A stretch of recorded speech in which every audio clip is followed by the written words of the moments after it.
Hello, and welcome to the second video in our two-part video series on communication. The purpose of this video is to identify some of the differences between the communication styles of men and women, so that you can be more effective at communicating with the opposite sex. Let's get started. So first, I want you to think about rest.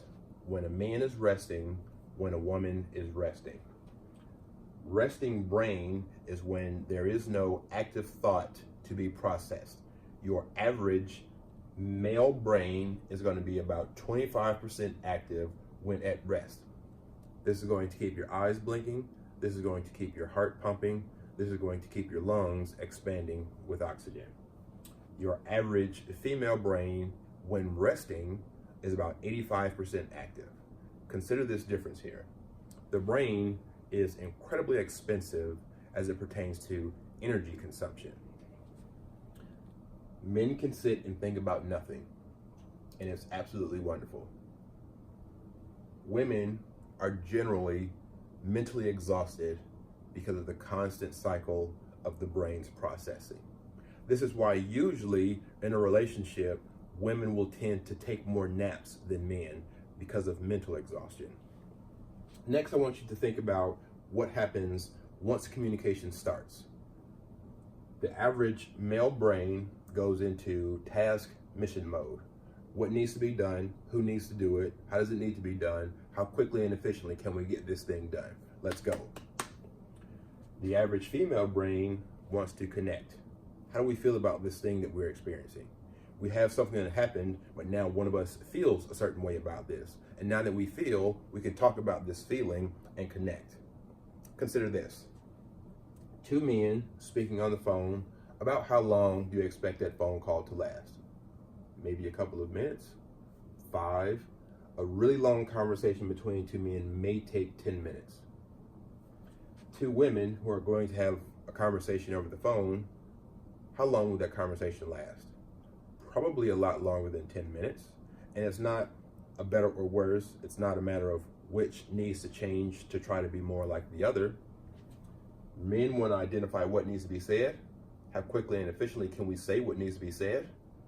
Do we need to plan? If so, come up with that plan, move forward. Women, however, are connecting.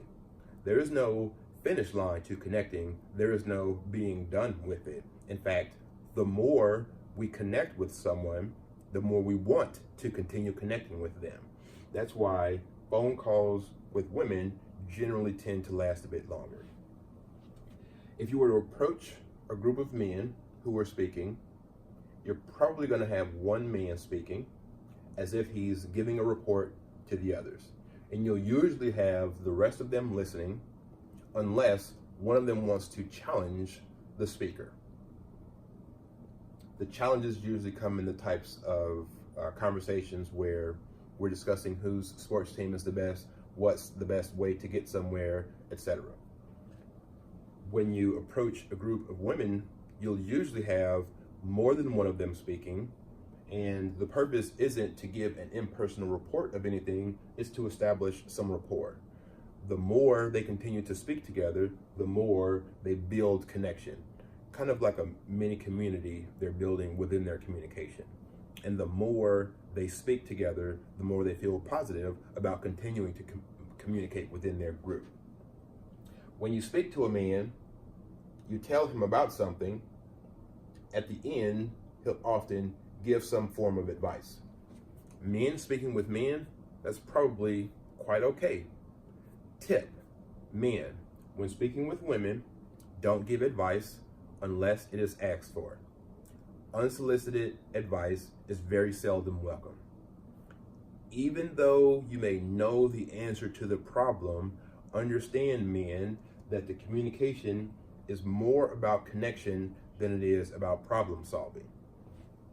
Tip for the women: when speaking with men, understand that as soon as you get to speaking, his mind automatically wants to identify a mission. What can we accomplish together? If a man speaks to a woman, gives a report of something that happened, talks about something that is on their mind, there will generally be an inquiry about their emotions. Another tip for the men: Sometimes we may be resistant to share our feelings. If I feel something and I don't share this feeling with the woman I'm speaking to, it's as if I'm keeping a secret. And that can really impact trust negatively. Women will generally give an emotion or an emotional response to what's been shared with them. And when being spoken to, especially by men, there will generally be an inquiry about that person's feelings. Sometimes men and women are in relationships for an extended period of time. The men speak to the women, but the women will sometimes report that they don't feel like they know the men because of their resistance to share their feelings. Again, men, if you want to be more effective at communicating with women, you got to share those feelings. Women, if you want to be more effective at communicating with men, you got to understand that if he doesn't have a mission to accomplish, it's kind of like his wheels are spinning and he doesn't have anywhere to go. Men generally communicate in a very asymmetric way. What that means is during the communication, there is a difference that's established and maintained. I am this person, I am this way, you are that person, you are that way. And there is a difference between us. And maintaining this difference helps me understand who I am, and it helps me to understand who you are. Whereas women would generally communicate in a symmetric manner. How are we the same? How do we mirror each other? The more we're similar, the closer we can become. And the closer we become, the more connection we're able to make.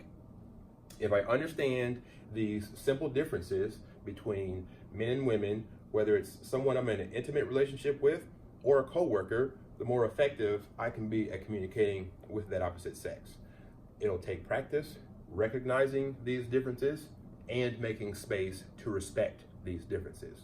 But the more I practice, the more these things will come easier for me, and the more effective I'll be at communicating with the opposite sex. I hope you got some value from this. Stop by and see us again next time.